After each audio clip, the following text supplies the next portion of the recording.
Welcome to a special edition of the CEN show, a platform where we learn from the world community.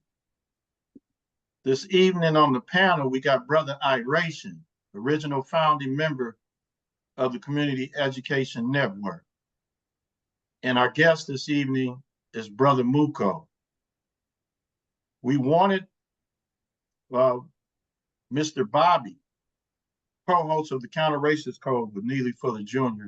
We wanted him to come, but I don't know, maybe something came up. And so hopefully we'll be able to have Mr. Bobby on a little bit later. But tonight we're going to reflect on Neely Fuller Jr. And Neely Fuller Jr.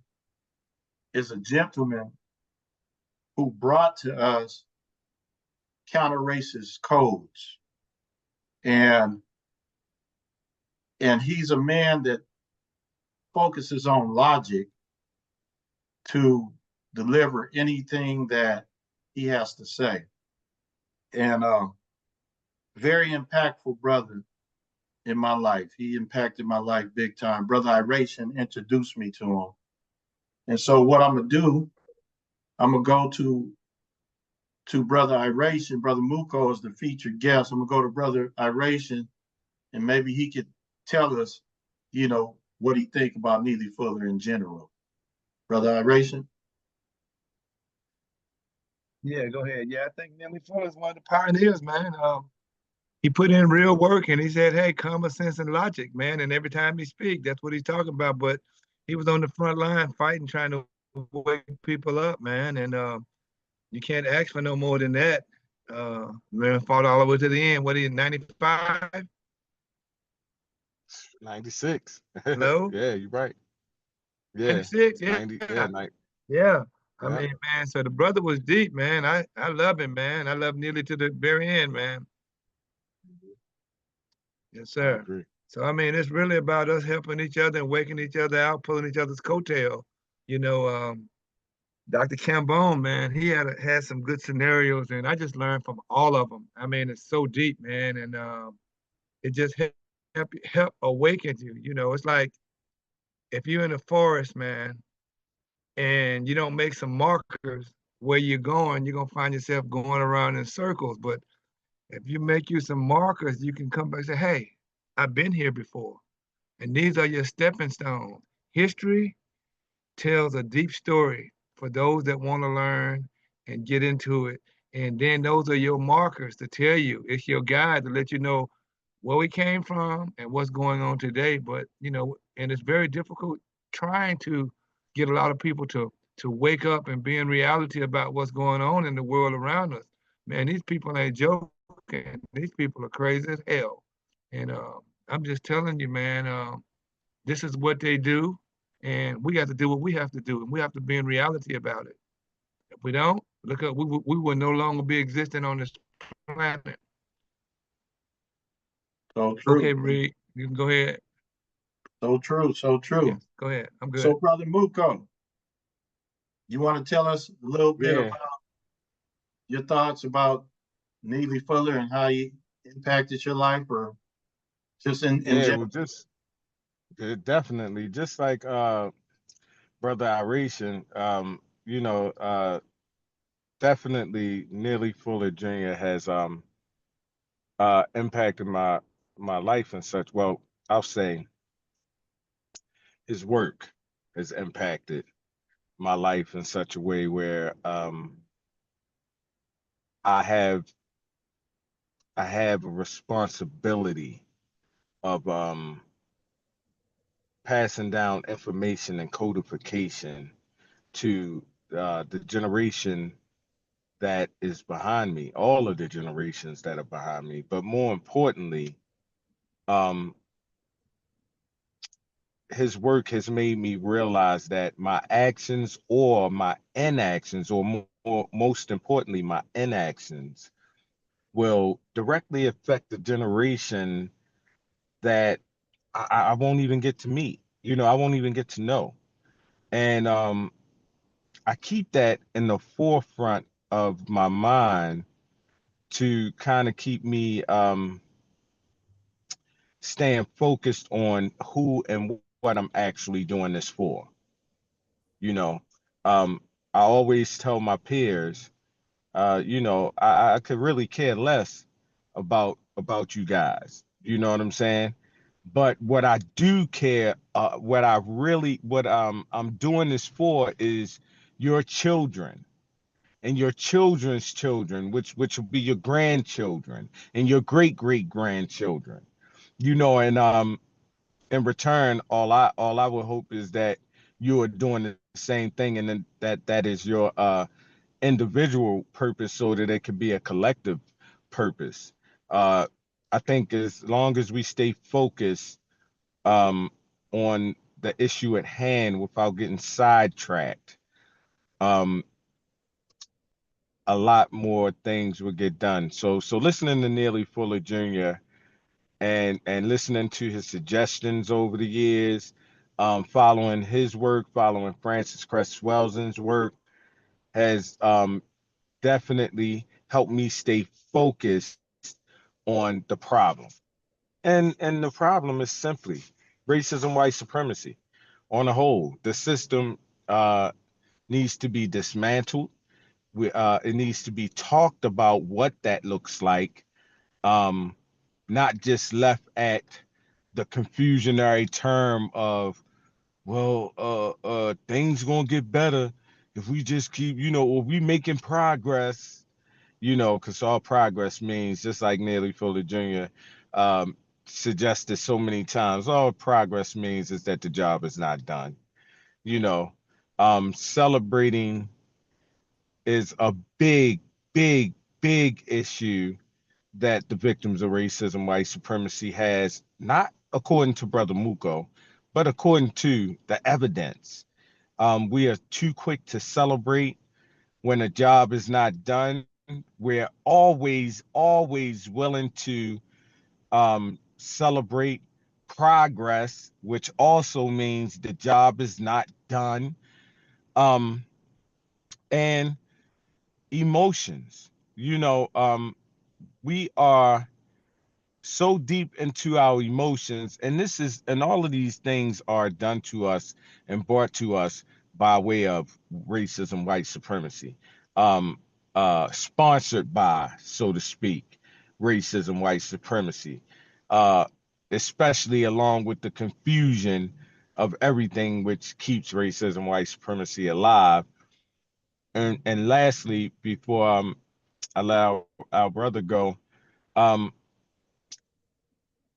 victims of racism, white supremacy, really need to concentrate on their individual selves as far as lying goes. You know, um, and this does not make me feel good to say this, but white supremacy, white supremacists, white racist woman and man are already liars, right? This is how white supremacy operates. They lie, they confuse the victims, uh, to the point of the victims don't know which way is up. Okay. The last thing that the victims of racism need to be doing with each other, uh, um, is confusing each other even more, um, and lying. And lies bring on confusion. So when most of the time I see a lot of victims lying, it's because they're emotional, because that whatever was said made them get emotional, made them get mad at another victim. So I think we need to start sticking to codification when it comes to not arguing with other victims, not name calling other victims of racism, white supremacy, and being honest about the system of racism, white supremacy, and the dismantlement that's needed that has not begun yet. Um, so I know that was a lot, and I could go on because Neely and just every day listening to Neely Fuller Jr. Brings about another idea to enhance my codified behavior. we're all still learning. I am still learning. So I think I'll land it right there and let our brother Armin Ra go. Good evening, Armin Ra. Hey, how you That's doing? right. So what we're Excellent. doing at this present time, we're just kind of reflecting on how Neely Fuller, what we thought of Neely Fuller, but Neely Fuller would want us just to focus on the work. So, so I know you've seen him before, correct? And dealt with him before, Professor Ron? Yeah, yeah. When he first published his book, I Okay, think I got so I think I got an autograph, if I'm not mistaken. But that was years ago, years ago. that And was probably 1984 edition, right? That was the first that's the edition. one. Yeah, yeah. Okay, so Hmm. tell us a little bit what, some of your thoughts on Neely Fuller, just in general. First of all, may all the good he brought in the world last forever. May none be lost. It may be a glorious spirit in heaven and maintain a powerful presence here in the minds and the hearts of those that loved him and studied him. I think the most unique thing about Neely is trying to come up with a methodology to deal with racism. That's one of the most profound things. A lot of people talk about racism. A lot of people point and charge racism in different forms. But Neely took it upon himself to say, hey, these are some methods that you can do and the way to think and the way to act and the way to fend off the racism where it wouldn't have such a traumatic effect on you or your children, as Mooco was talking about. And then people need to build on his work because a lot of people, we had a problem throughout our history here. One is that it was against the law and against white man law to teach Black people to read and write. Second, when they started letting them read and write, they chose them what to read. They gave them the Bible, they gave them their history, they gave them that. And then they did a lot of acculturation, and that means uh, getting Black people to see themselves as Americans, even though, as Malcolm say, that they're not Americans, because if they was Americans, they wouldn't catch hell. But at the same time, many Black people see America problems as their problems. I mean, you'd be surprised at the Black people walking around saying, they worry about inflation, they worry about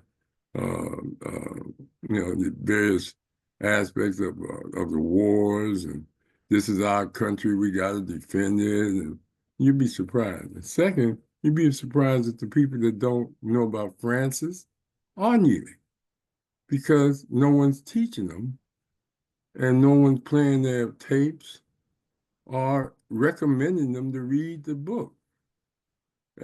Some are doing it, Mooco probably doing it, a few of us that are conscious doing it, but sometimes we think our consciousness is the consciousness of the masses, but the masses have a whole new different perspective. And so when you talk about Neely, first you have to introduce him to the people, because you be thinking they know Neely Fuller, they know Francis Cress-Welsing. People don't think the way we think. The conscious people think. They very seldom think about racism. They very seldom think about, other than making a choice between Taco Bell and McDonald's or what they're going to eat, and Pizza Hut and all of that. And rather than stressing over bills and worrying how they're going to help get their kids a car or something like that, that preoccupies the working brother and sister, and they're not skilled enough to even teach consciousness because they haven't studied Malcolm, they haven't studied Garvey, they haven't studied Du Bois, they haven't studied Douglas, they haven't studied none of that in school or on their own. All you have to do is go to the library and see how many of our people are studying our history, our culture. So it's hard to explain to people that racism is a problem when they don't think they're victims of racism. I mean, I mean, you know, being a professor for 34 years and the different decades, different mindsets came into the classroom. And now you got a mindset now that is telling people they've never experienced racism. Yeah, because they think racism is a white man calling them black, or police shooting a black man unarmed. They think that's racism, but they don't know it's institutionally woven into the very fabric of this society. And you know, they don't even want reparations. You know, you have brothers saying that these white people ain't did nothing to me. You know, the only person hurt me was another brother. You know? So, you know, that's what racism teach. As Mooco was saying, racism teach you to hate, as Malcolm said, to hate yourself from the bottom of your feet to the top of your head, and it teaches you to think that way. You understand? Black on black crime and all wars between white people and white people. You understand? And they don't say white on white crime, you know? So, I mean, this is the value of Neely is that he tried to present a message to people, not just his book, but to try to get professors, teachers, to get other people to study racism, the science of racism, the methodology of racism, the technological and various forms of cyberspace and every aspect that racism reveals itself, and come up with answers of that. Like I said, most people don't study racism; they just react to it, and we got to get into studying and implementing some of the theories and consciousness that Neely then brought forth. But at the same time, we're going to need generations of people. Maybe even rappers should be rapping about Neely Fuller. You know, I mean, you know, hip hop people should be talking about codes of racism in their raps and stuff. So we got to reach the young generation, stimulate their minds to start studying racism. But Neely Fuller is a giant among and a very courageous brother, because he was risking his life, his livelihood, by exposing racism in the various forms that he did and coming up with solutions of how to deal with it. So I have none but praise for Neely and all those, Francis, and,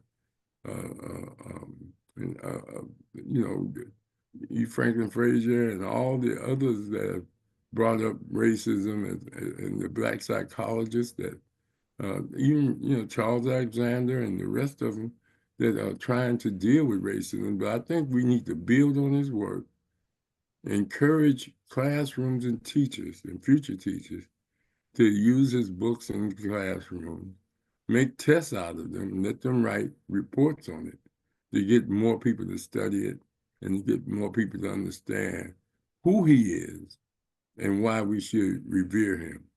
That's where my position is. Right, thanks, Professor Rahh. That's profound. Mhm. Brother Mshinda.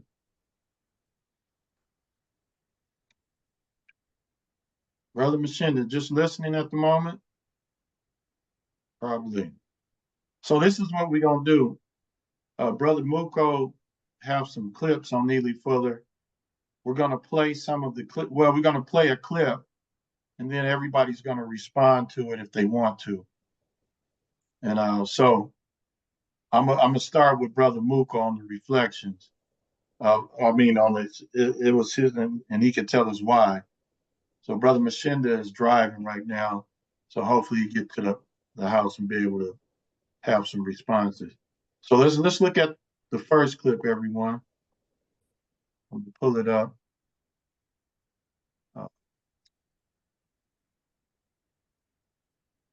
Let's go with this one.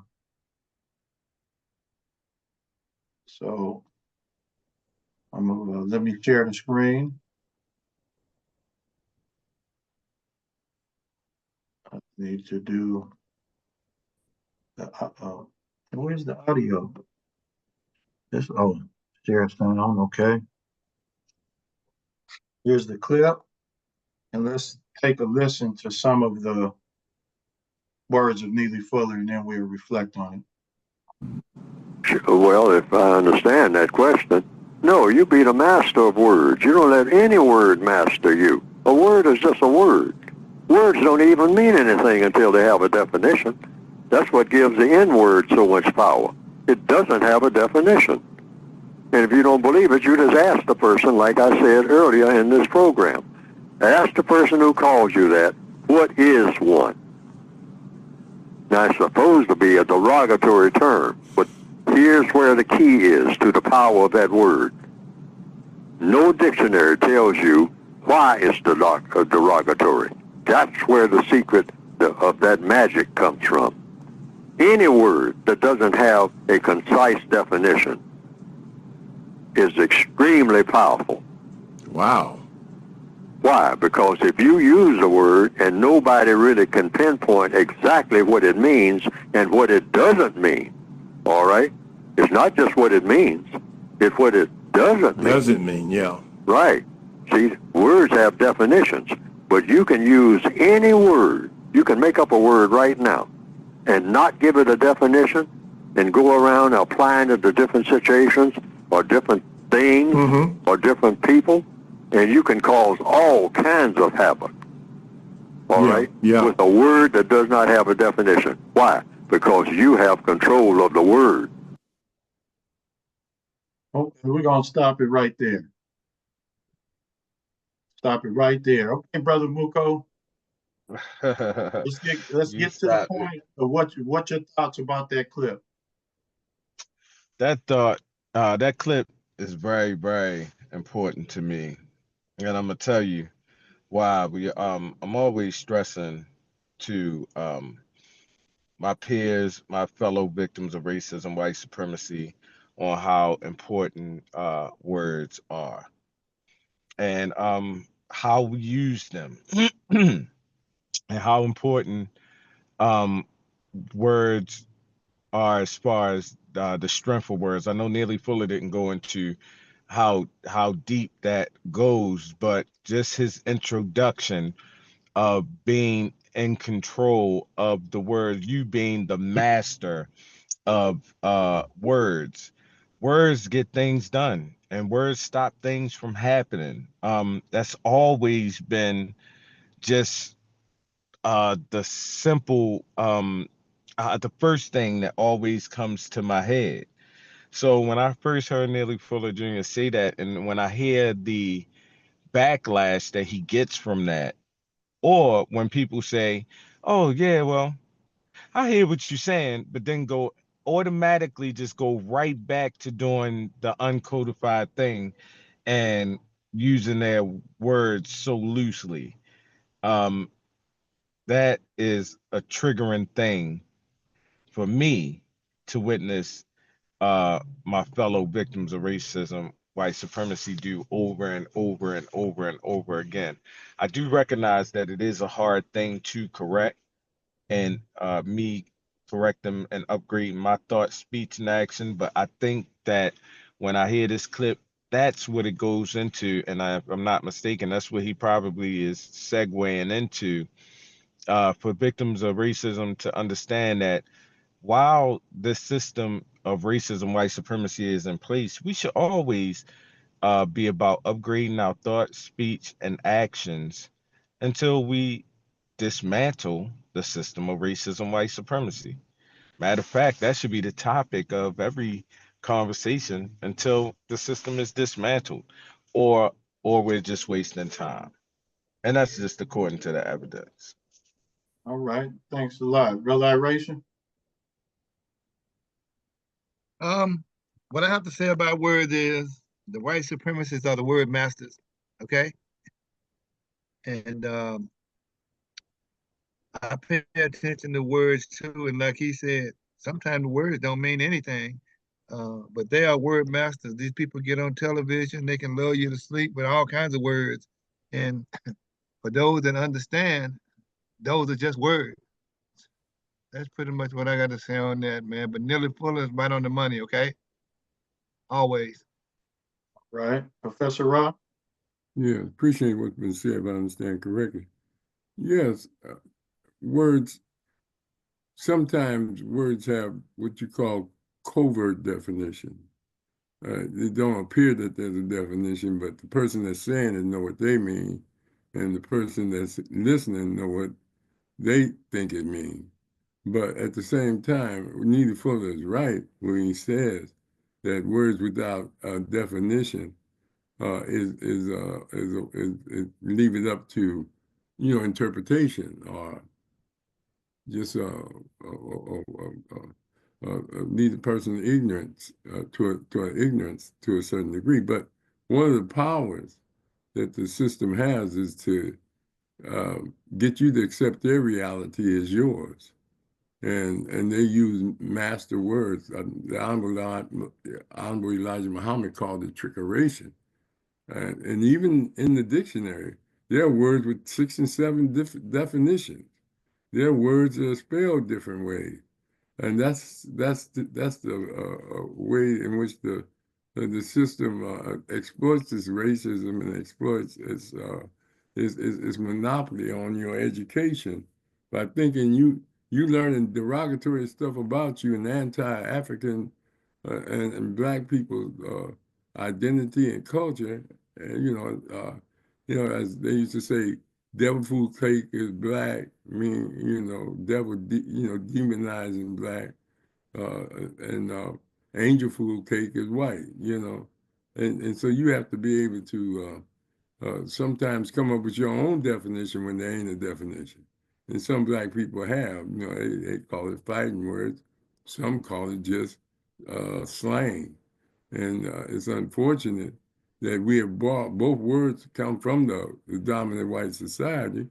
There's no African country called EN. There's no Caribbean country called EN. These are things that the European has put in his language to get us to hate ourselves and fight among ourselves, as well as feel bad when people call you the N word or anything else. And so it's that's why it's important to study his work, to get a clear-cut understanding of the way in which racism affects you, not just physically from people doing something to you, but mentally and culturally. And so I just agree with Mooco and Dr. Bobby with regards to the fact that we need a language of liberation, and we need a victorious mentality, and need to employ a language in which we know what it means and they don't know. All right, that's all I have to say. All right. Well, let me just say a little bit. Well, when I hear Neely say that, it's it makes you think about what he's saying, and that's the beauty of this. You can investigate by testing things out and seeing for yourself the reaction of people. It's a counter-racist code to ask somebody, what do you mean when you say that word? And so when they explain it and you get a dialogue with them, it's more effective communication. And so that's what words are for. It's for communicating. And when like Professor Rahh was talking about how it was used, the N word, how it was used in a derogatory way. And the thing about that is I even react in a way where I don't want to use the word because how it was used by the oppressor. And I don't want to give attention to that. But we have to really learn how to effectively communicate with each other. And then if your words are codified, and when people ask you about what are you saying or what's the definition, what do you mean by that, you can tell them. And so I tend to take from Neely Fuller when it comes to language or words is that in a constructive way, that's how you should communicate. And that's my little take on it. So let's go to another clip. Let me get to one. Let me get rid of this one and pull up a new one. This is a good one, I think. Well, all of them are good. All right. Let's share the screen.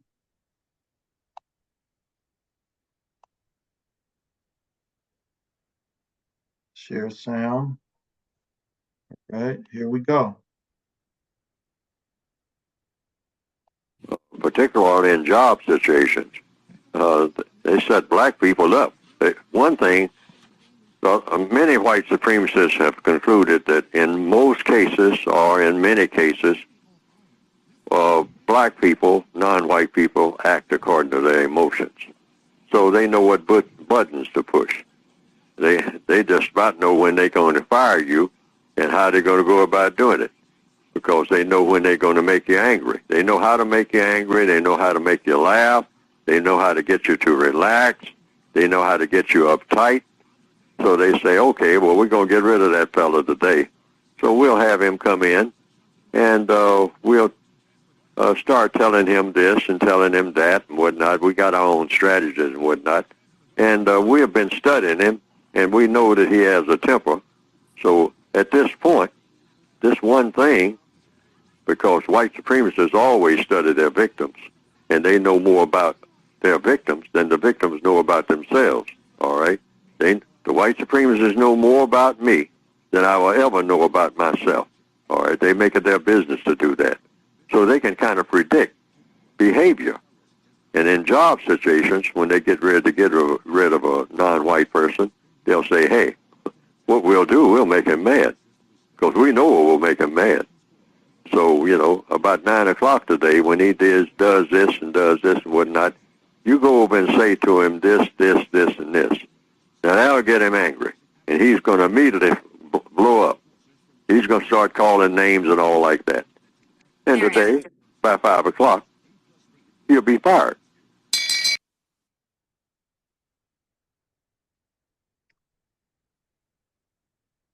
Interesting. All right, Brother Mooco. Boy, Rashaki, you are in my head, brother, because I was just about to say, man, you know, you should just play the emotional clip. That ties right into what Professor Rahh was saying, and my brother EYERATION. You know, our emotions get the best of us, especially when there's because they're connected to all of these words that have no complete meanings. I think this was the easiest one of Neely Fuller's lessons that I got first while reading the 1984 edition. And the reason why is because he stresses on how problems are solved more in the 1984 edition versus the 2016, the new revised edition. And I love both editions. But I think in the 1984 edition, to me, he's and I wouldn't say harping on, but he's making it a point for the victims of racism, white supremacy to understand the purpose of solving problems without creating one single problem in the process. And according to the evidence, and I could be wrong, but I don't think that I am. According to the evidence, when victims of racism, white supremacy are using confusionary terms brought to them by racist man, racist woman, those confusionary terms words, phrases are kind of time bombs for us, explosive time bombs for us to get into arguments with one another about everything that we don't know, aka believe, and everything that we do know and that we are confused about. Okay. And this comes by way of something called debates. That's one word that I don't use. This comes with discussing beliefs. When, you know, how I feel about the word believe, the only thing that qualifies a belief is for you not to know it. And Neely Fuller Jr. always tells us and shows us, even in his as his examples, to stay away from making statements. You know, problems are solved by way of questions and answers. And to get answers when you're answering questions, you definitely have to be quiet and not be guiding your logic with your emotions. So I think that this was a clip um, Neely Fuller Jr. always lays down jewels, and we could see that Brother Rashaki did not play the whole clip because these clips are lengthy. Uh, uh, and we know how Neely Fuller Jr. gets extensively detailed, you know, just like I can, like long-winded, like I'm getting now.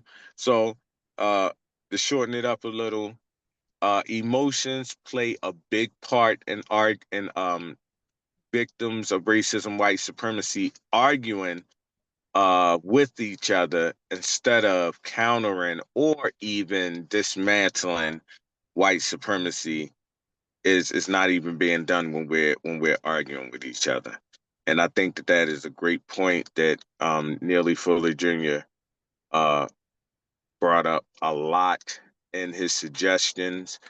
And I feel like we have a lot of examples and evidence to show that what he is saying is 100% correct as far as us being toxic to one another and how we shouldn't come together unless it's something like it is now to educate or to do something constructive. Other than that, we shouldn't even be around each other.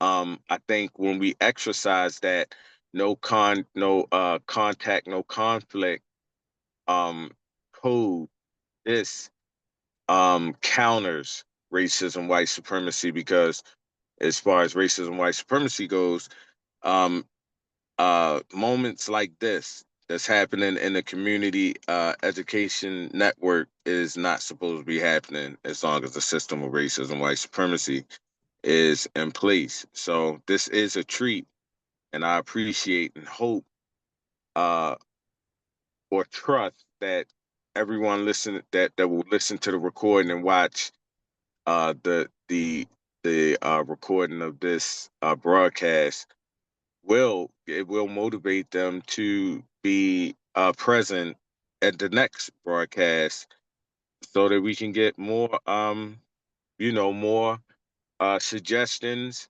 more views, maybe help other victims get a little bit more overstanding or get a better view of what racism, white supremacy is and how it works and what countering racism, white supremacy looks like when we're talking about uh, not getting emotional when we're asking questions to get answers, especially from white people and other victims of racism, white supremacy. So I think I'll land it there. Okay, thank you. Brother Iration? Oh, no, go ahead. I'm good. All right, Professor Rahh, you're on mute. You're on mute. Appreciating what Neely was saying, and if I understand correctly, I think he was saying there's no reason for us to argue with each other because that's a part of the racism to get us arguing and fighting amongst ourselves over the languages or the communication racist system that they have set up to get us to be divided and so they can conquer us. There's no reason for people to argue. It's best to lose the point rather than lose the person. Just concede and then try to talk to them in another way or another day when they can listen.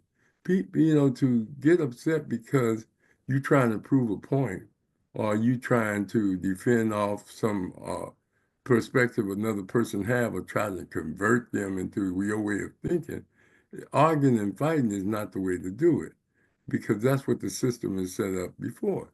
They have Americanized, acculturated many of our people into being agents and collaborators in the racist activities of the society. That's why you have the Clarence Thomases. That's why you have Donald and brother in Florida. That's why you have, it's big money in Uncle Tom, and it's big money in savaging and maintaining the racist system for many Blacks. We've always had collaborators throughout our history, and they've always been agents of provocateurs. They infiltrated many of our organizations. And look, Garvey was turned in by a brother that was supposed to be his right-hand man. Malcolm had a police on stage with him. I mean, we've had there's lessons to be learned, but I think the key thing that Neely was saying is that, brothers and sisters, unless somebody is really trying to hurt you physically, don't get into these arguments with your spouse, with your children, and with your loved ones because they don't see things the way you see them. And don't get into arguments and frustrations and anxiety and hatred toward each other because your neighbors, your Black neighbors or African neighbors don't see things the way you see them. Conditions create consciousness. And we are all victims of racism in America, and on this planet, because they have developed alliances to maintain white supremacy. That's what NATO is about. That's what the Atlantic Treaty is all about. That's what all those things is with European nations trading among themselves and exploiting others. But many of our people are not taught these things. And it's the same thing domestically here. I mean, we're fighting for the critical social space, and we're competing with each other. And sometimes it becomes combative when you could just sit down and just share. Find methodologies of getting along and find methodologies. I think what Neely was saying, we got to find reasons to work together rather than to be divided. That's why I got it. All right, thank you. Now, when he was talking right then, he said that the white man pushes buttons for us to react to it. And I could take that many different ways, or well, I could go in different directions with the basis of what he was saying. And when I look at that, I come up with self-evaluation. If you're being studied, you should be studying yourself in the way you do things. And I'm gonna touch on this when I come out with a publication that I've been writing for a while.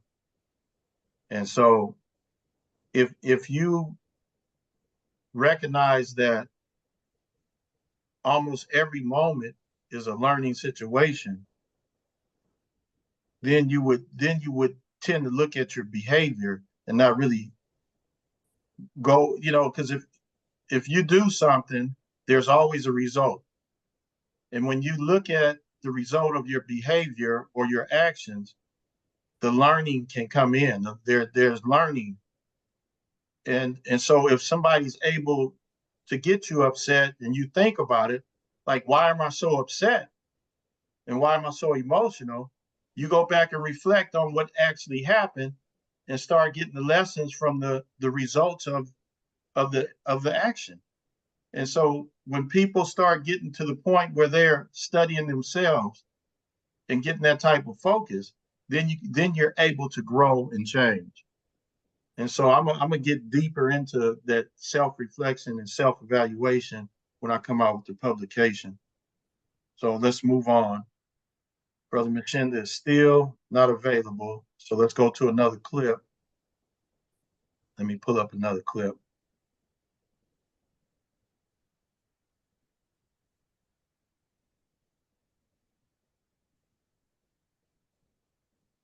Let's go to this one right here. Pull it up.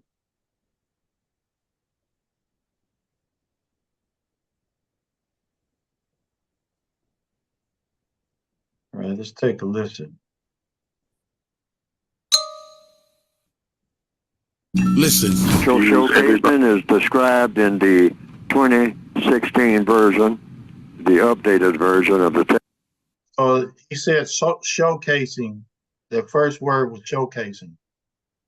Textbook is on page 28, 29, etc. But it starts on page 28 of the basic compensatory counter-racist code book, 2016 edition, which is the latest edition. And showcasing, are you talking about the recent royal wedding? Yes. Okay, that's the case of it, according to the code.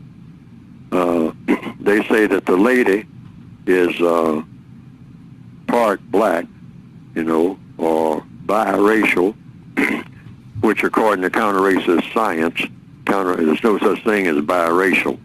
You're either a member of a race or you're not. There's no such thing as two races. I mean, you're either a racist or you're not. The only purpose for being a member of any race is to practice racism. And the only reason for practicing racism is to mistreat somebody based on color. That absolutely serves no other purpose. You can be a member of a tribe, you can be a member of a fraternity, you can be a member of a nation or a sorority or a committee.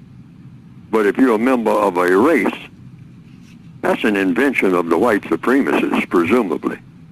They're the usual suspects. And the only purpose for being a member of a race is to practice racism. So what is racism? It's mistreating people based on color. That's all it's good for. Not good for nothing else. I mean, why join a race unless you can explain why you're joining a race or inventing a race? I'm going to invent a new race of people. In order to do what? Why can't you just do whatever you're going to do that needs doing? If you need to produce a product, just go ahead and produce the product. Why are you inventing a race of people in order to do what? That's the question.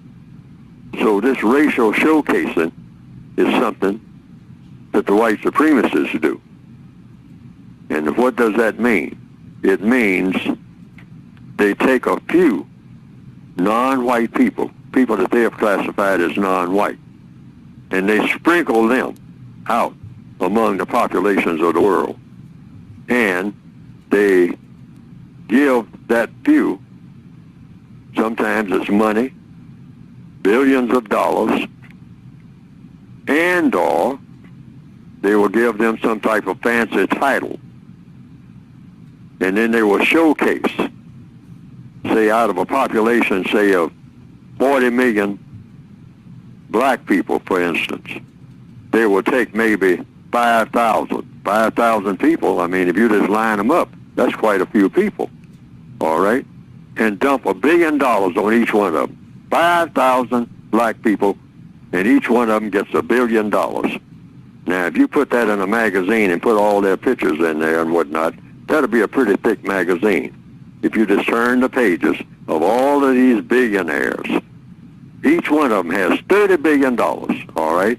5,000. You say, oh, that's black progress. Look, 5,000 black people. Each one of them have $30 billion. Man, we have overcome. There are no more problems.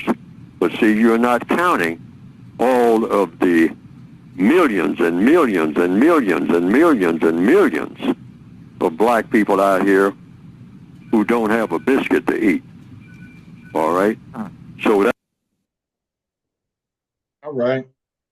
Brother Mooco?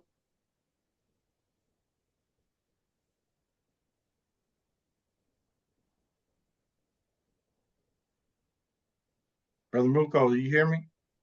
Yeah, my bad. I lost where my meat was at. Okay.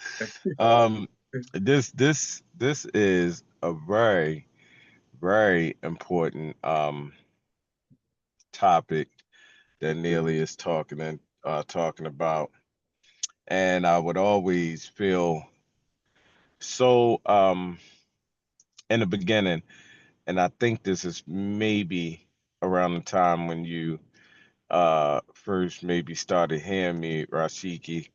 uh I started changing the way I started asking my questions to Mr. Neely Fuller Jr. and I started asking him questions, unhonest questions, and all that means is questions that I already knew the answer to, but questions that I knew that my care unit had problems understanding, and the way that I was explaining wasn't as clear and detailed as Neely Fuller Jr.'s. So this topic specifically about racism and being part of a race or being classified as a race classification. At this point in time, my point in understanding was that race classification was the crime. And I was saying that for a while. And I wanted to give time to give well, not a shout out, but to kind of give notice to a platform that I use to help me understand better what I thought I had a crystal clear understanding of, and that is exactly the topic that Neely Fuller Jr. is talking about and tackling now about uh, claiming a classification that the white supremacist has made for victims of racism, white supremacy, and why it is important to be honest, stop lying, not to belittle yourself or anyone that looks like you, but so that you can better navigate a better situation, so to speak. And so race classification is the way that white supremacy brings the harms on us in every area of people activity. In other words, racism, white supremacy issues harm by way of race classification. And all that is saying is exactly what Neely Fuller Jr. said. But to me, it is connecting the white supremacists, exactly like Neely Fuller said, to their action. That action of what, Brother Mooco? That action of even creating a race classification. We did not create a race classification. I know I was born in 1974.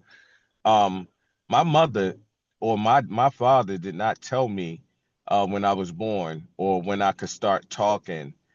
It never came out of their mouths. You're part of a race.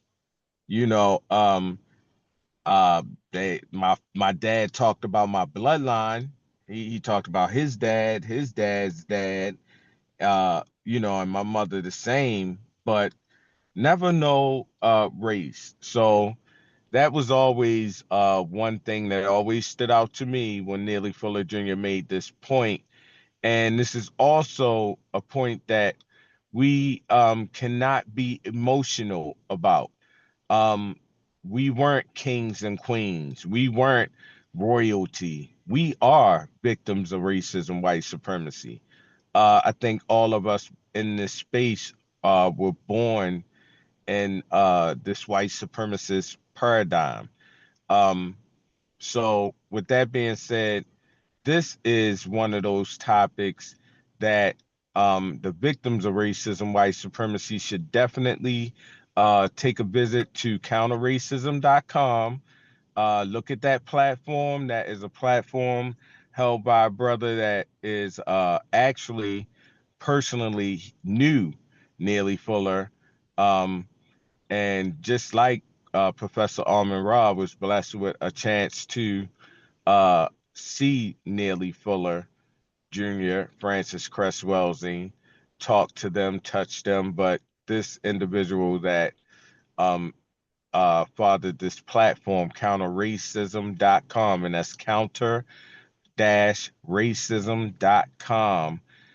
This brother, Mr. Edwards, definitely was a personal friend of Neely Fuller Jr. and Francis Cress-Welsing, and hopefully in the future soon we'll have him on this platform to discuss his work and all. But yeah, this is something that I think all of white supremacy does a good job of tricking the victims of racism, white supremacy into arguments, confusionary conversations, delusional conversations. When you're talking about, I'm an African, I'm an American, I'm a Chinese, I'm a Jamaican. Because we never ask ourselves or each other, well, what does that really mean, other than you were born on a piece of land that a white supremacist labeled the name that it is. Even the boundaries that, or the imaginary boundaries that Neely Fuller Jr. is going to talk about in one of these clips that Rashaki plays, if we get to it tonight, but definitely in the future, about the imaginary lines, these imaginary towns, countries, and states and stuff. So it's definitely something that needs to be peeled back layer by layer, and this is a layer that is going to be tough to peel back without victims getting emotional, and rightly so. I understand why. You're talking about your ancestors, you know when especially when you get into things and information that was passed down. So I get it, but we're in a system of white supremacy, and all of our culture at this time should be countering and dismantling a system of racism, white supremacy, and putting in place a system of justice that guarantees that no one is ever harmed, and guarantees that whoever needs help gets the most constructive help, non-fail. And I'll land there. Okay, thank you, Brother EYERATION. Yes. Okay. He made mention of race, and like I stated earlier, the word masters are masters of deception. And words, to me, the words that they use are some of the biggest form of deception on planet Earth. Okay. What they'll do, they'll tell you the truth and attach a lie to it. They'll give you part truth, like he just got through saying, okay, we got 5,000 people that have billions of dollars, but they don't mention the millions of people that don't have anything. So when a lot of people are blinded by these things and they don't know what to do with them. And I have to say, I'm glad we have the CEN, and we need other institutions to kind of to wake our people up. Um, I wish we could get more churches and more institutions that would be constructive in waking the people up. I mean, I can watch a news clip and right off the bat, I say, look at that. That ain't nothing but words. But that's because I'm conscious and I did reading. I listened to history. I had to go and learn history, and I had to listen to a lot of scholars, and Neely Fuller was one of them. And I didn't have any problem putting the time in. So that can wake you up. It's like building a house. They give you some type of foundation. But the churches and the schools that we go to, and I don't mean it in a derogatory nature, our people are not getting the information that we need to help overcome this. Hey, one of the biggest problem with a problem is if you don't know you have a problem, that's the problem itself. Knowing that you have a problem is part of the solution to solving it. So, like I said, these people give you half truth and words, and I mean, man, the words are coming all the time with deception. Okay, that's pretty much what I have to say on that. Okay. All right, thank you. Professor Rahh? Yeah, appreciate what's been said, if I understand correctly. I got a lot out of what he was saying because it really reflects how many of our people think that, that they don't see themselves as victims of racism and that uh, they use individual achievements and sometimes, group achievements as a method of saying you're making progress and that there ain't no racism. But at the same time, when you really study, you see more victims of racism than those that are thriving in the system, that the system does that as a part of their trickeration to make you think, oh, well, you got a black president, you got black senators and congress people, leaving out their way of thinking that they're part of the Democratic Party, Republican Party, which controls them and tells them how to think and how to act for the most part. And those that don't act that way, like Adam Clayton Powell and Congressman Diggs, and they criminalize them and get them out of office when they're for the people and trying to educate the people and trying to support the people, and that capitalism, sexism and capitalism is enfolded into racism. While the Europeans make sure that they have the money and the militarism to impose their definition of race, even though most people just see themselves as human beings, just trying to live and trying to do the best they can. But they are the ones that call you set up the categories of race. And that's what, as a part of racism, to divide the people based upon race. And I think Neely Fuller points that out very well in his narratives. And at the same time, again, it's a struggle to organize Black people around issues of racism because they used to call us Black militants in the 60s. And, if we spoke out, and they called us guerrillas if you was in Africa fighting, and anti-social. They demonize them, and then they make them examples by the way they killed them, and burn them up like they did CEN and the MOVE organization, bombed them, and what they did to Tulsa with Black Progress, they burned them down and things of this nature. So it's a unique aspect of what Neely was saying, but you have to study Neely. Yeah, you have to study to get all his points because he makes some deep things, and you have to sort of like study his words, study what he means, and listen to it over and over again before you get it, because it's foreign to many people in America, especially African American. It's foreign, They listen to white people watch TV, and they think it's the program they're watching, which is partly that's to get you to watch the TV, but it's the advertisement that really manipulates you, and you get more advertisement than you get pictures in many ways, and they pay big money for advertising, and that's mass media, and so Neely is on point with regards to pointing out these things. But again, without family institutions educating their children, and without teachers teaching sacred knowledge and sacred consciousness, like that's necessary to counter the racism. And I think Neely points that out. And I agree with him wholeheartedly with regards to the system as far as its ability to manipulate our thinking and our daily activities and take over our definition of our identity. You understand? I mean, that's very important to be able to define something and get someone else to accept it as their reality is a powerful position.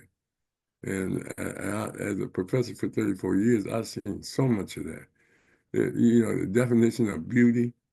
You know, many African sisters, African American sisters, trying to look white, trying to dress white, you know, want to be like white people, and brothers and sisters marrying the enemy, and things of this nature. You'd be surprised at the psychological warfare that goes into racism to get you to see the world in their terms, and in their terms, they're the victims. Could you imagine that? White folks going around thinking they victims of racism when they're the ones that benefit from it and perpetrate it throughout history. That's what I got from it. All right, thanks. So look, we're gonna close here. So I want to let Brother Mooco get last words in, and anybody else who may want to get last words in. And we're gonna continue this. Brother Mooco, I think we should continue this on another show, because there's a lot of information to unpack and talk about. I mean, it's just so many things that we could talk about. So who we got? We got somebody coming in. But go ahead, brother. We had a few. So I had a few people coming in. It's probably my sister from Care Unit in Jersey, probably my brother too. Let's do one more. Let's do one more clip, and then we'll see. We'll go to her first. This is Lyreshia. Yeah, that's Miss Lyreshia Barnes. She was a candidate running for governor in Jersey that I support. She's part of the Redemption Party. Very, very, very educated sister. I'm proud to know her. She's a book author. She's written a book. Wow, how has it escaped me? She's written a book. I'll let her, after we play the clip, we'll let her introduce herself and everything. Let me let her know what's going on. Miss Lyreshia Bond. Okay. Can you unmute, please? How you doing? How you doing? I'm fine. How are you? Okay. Would you like to respond to a audio clip by Neely Fuller? Yes, please. Okay. So we'll do that, and then we'll go around one more time, and then we're gonna close. So let's grab a clip here.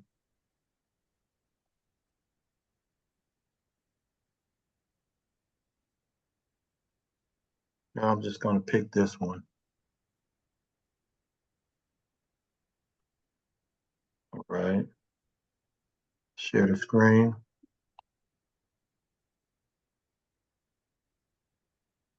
Something you run into every now and then. White supremacy is not something you run into every now and then. Racism is not something that you encounter every now and then on a job. The whole job is racist. But I'm saying a person will say, you know, I ran into some racists on the job the other day. I think there's some racism going on in that place where I work. Racism is the job.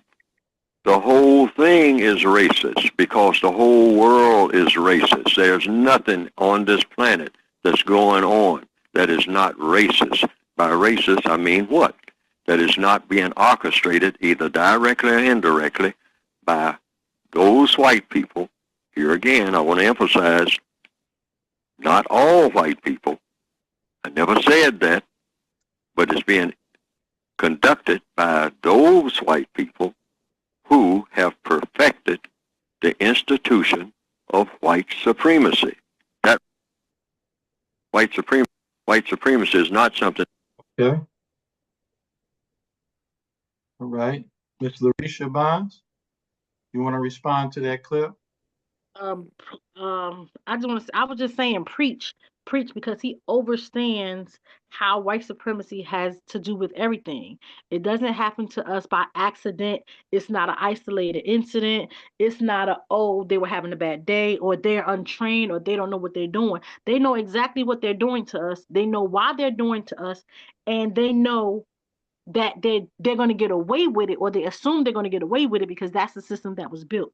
I was a probation officer in the New Jersey judiciary for 9 years, and as soon as I got there, immediately I saw the white supremacy at play. And because I had knowledge of self, and I not only knew who I was, but I knew who they were, I was able to call out their white supremacy step by step by step. And they didn't like the fact that they were doing whatever they were doing to me, and I was holding them accountable, not because I was better than them or I was smarter than them. I did it because it was the right thing to do, but it all had to do and go back to white supremacy. And what I don't think people understand, they give the excuse as an isolated incident, or this person need training. They don't need to be trained. They know exactly what they're doing.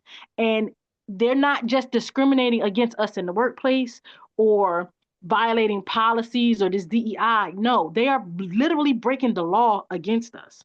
And they're calling it another name, so they're not being held accountable for the crimes that they're committing against us. They are consistently violating us in the workplace, and they're giving excuses for why they're doing what they're doing to us. I understand what he was saying, and I agree to it wholeheartedly, because I was able to file a lawsuit against the New Jersey judiciary in federal court with no attorney because of their treatment of me. And I documented everything to a point where I have them not only on the record for discrimination, retaliation, and harassment in the workplace as an African American. And this is the same county that Asana Shakur has a warrant out for her arrest. She has a warrant out for her arrest from 1979 in Middlesex County, New Jersey. Middlesex County, New Jersey right now has a federal lawsuit. I have a federal lawsuit against them for discrimination, and a state lawsuit along with 2 other Black women for their treatment of Black women. And I wrote in my lawsuit, and I was very specific, and I said, we are treated this way because the state of New Jersey is mad that Asana Shakur got away. They didn't forget who white supremacy is and what their job is and how they treat us.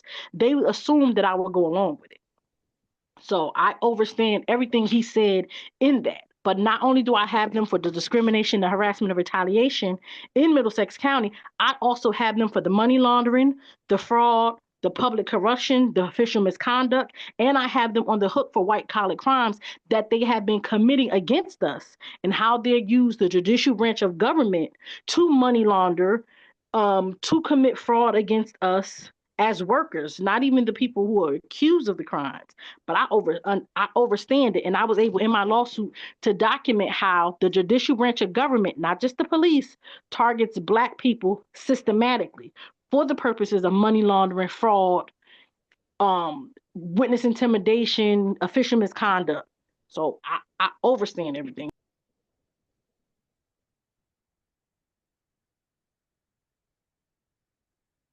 Your mic is muted. Oh, thanks for coming. I appreciate that, and we would love for you to come back. So, Brother Mooco, we're gonna make this your last response, and we're gonna take our pause after you and Professor Rahh, Brother EYERATION, Brother Mshinda probably just listening. All right, Brother Mooco, you on? Okay, there you go. Okay, yeah, I definitely appreciate Lyreshia's deposit. She's definitely valuable on my care unit in Jersey, along with the other members as well. Just as valuable as my care unit in Compton. So thank you, Lyreshia, for joining us, blessing us with your presence, and meeting the care unit in Compton. We Neely Fuller Jr. definitely graced the understanding and he had a talent of making it very, very simple. Um, I call it, or I kind of transformed it and making it my own, kind of revising it to making it my own, and saying like, make it make sense in less than 3 minutes. You know, everything is simple, but not so simple that is not so complicated that it cannot be explained. Um, the word guide is another tool, and I know we'll get into it on the next segment of reflecting on Neely Fuller Jr.'s work. But the word guide is a thing that I think every victim of racism, white supremacy should practice having their own. Extending and just like Armin Ross said, building on the foundation and making Neely Fuller Jr.'s work, along with Francis and Amos and everybody else's work, actually the foundation, but building on your code. This is the only way that we're going to dismantle this system of racism, white supremacy, and put in place a system of justice with those two guarantees. We are the ones that have to do this, and we are the generation that uh, is equipped to fight this fight. No other generation is equipped to dismantle racism, white supremacy, but ours. So, with that being said, thank you for letting me speak, and thank you for this program, Rashiki, and to the panel. Thank everybody for their BGQs. Very, very, very, very insightful. Uh, CEN definitely is the education network. So I'll land there. Thanks, Rashiki. Thank you, Brother Mooco. Professor Rahh? Yeah, I appreciate what's been said by understanding correctly. I just want to compliment Sister Lyreshia for her fight, for her spirit, and for her just tenaciousness in pursuing justice for herself and others with regards to her lawsuits and with regards to her consciousness. It's beautiful to see sister. And I remember when Sada first was being pursued, we used to have signs, Lasada is welcome here in our homes and things of this nature. And she's in Cuba, and Brother Jabal is in Cuba. He sees her all the time out there. He's been living there close to 30 years. And it's just a beautiful thing. And that's one of the reasons that these devils won't take the blockade off. They want them to give Sada back as part of their policy to stop the blockade at Cuba and things of this nature. So I'm just glad that Lyreshia raised Lasada Shakur's name, because many young people don't know her story and don't know how they walked her out of the prison and got her out of the country. And I just have nothing but praise for Sister Lyreshia. Second, she's an example of what we all should do: continue to struggle, continue to fight, and continue to read and study the information that that Neely Fuller and Dr. Francis Cress-Welsing have put out there, as well as Amos Wilson, Hakeem Mahadabuti, and the struggle continues. We've been fighting racism since we've had close encounters with the white people of the third kind, when we actually met. And as they came out of the Caucasoid Mountains as albinos and mutated into their so-called white supremacy mentality and practice. So it's a beautiful thing to see Lyreshia maintaining the fight in New Jersey, and we want to thank Brother Mooco for bringing her on. And just a good program tonight, because it's an example that some of us are still continuing to study, to educate, and fight on all fronts. Even though the judicial system is racist, you got to fight to expose the judicial system, even if so you win no matter what, you know, in one way or the other. If you win the lawsuit, it's a victory over them. If you win the if you don't do anything but expose it through your motions and through your lawsuits, it helps people get a better understanding of the seriousness of it. That's what I had to say. Thanks a lot, Professor Rahh. Brother Iration? I'd just like to thank all the guests and all the speakers. I think everybody was fantastic. Again, learning. And I think it was a great show, man. I think it was a great show. So let's continue on with the struggle and the fight, man, and see if we can wake up more people and continue in the right direction. That's right. Still learning. Neely for the junior. Still learning. Appreciate it. Sure. I just want to thank everybody for continuing to show up on the platform. It is our platform to do what we wish to do.